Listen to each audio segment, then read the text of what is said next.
Some say that you're the composite of the 5 people with whom you spend the most time.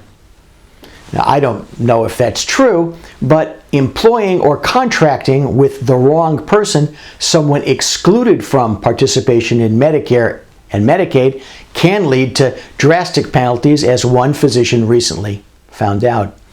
As reported by the U.S. Department of Justice, in late February 2022, Alan Siegel, a physician, a psychiatrist, and his Hamden, Connecticut practice, Geriatric and Adult Psychiatry LLC, GAP, entered into a civil settlement agreement with both the U.S. government and the state of Connecticut as the result of employing an excluded individual. The civil settlement cost the physician and his practice $310,874. Originally enacted in 1977 as a part of the Medicare-Medicaid Fraud and Abuse Amendments in the form of mandated exclusions, and subsequently expanded over the ensuing decades to include permissive exclusions, the U.S. Department of Health and Human Services Office of Inspector General, the OIG, wields authority to exclude physicians and other individuals convicted of Medicare and Medicaid program-related crimes, as well as others who submit fraudulent or false or other types of improper claims, from participation in federal healthcare programs.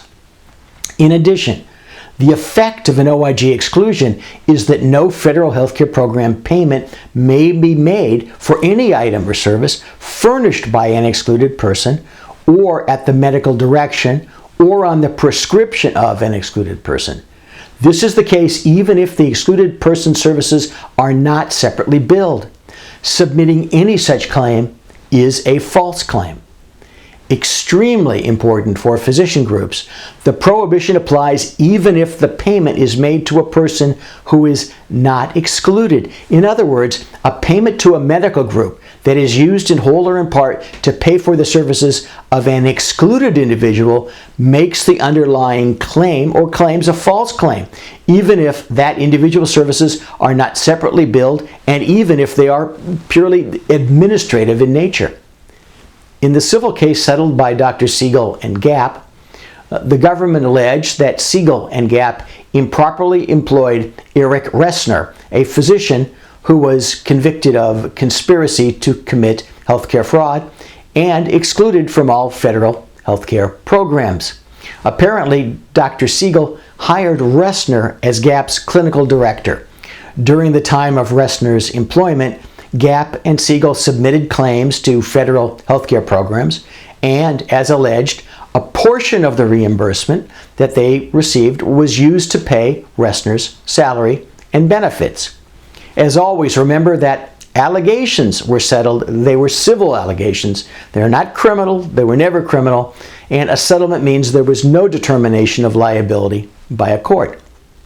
Lest there be any confusion, the scope of the prohibition applies very broadly. In addition to prohibiting an excluded individual from serving in an executive or leadership role, for example, as a chief executive officer, a chief financial officer, a general counsel, a director of health information management, a director of human resources, a physician practice manager, and so on, at a provider that furnishes items or services payable by federal healthcare programs, it also prohibits an excluded individual from providing other types of administrative and management services, such as health information technology services and support, strategic planning, billing and accounting, staff training, and human resources, unless wholly unrelated to federal healthcare programs.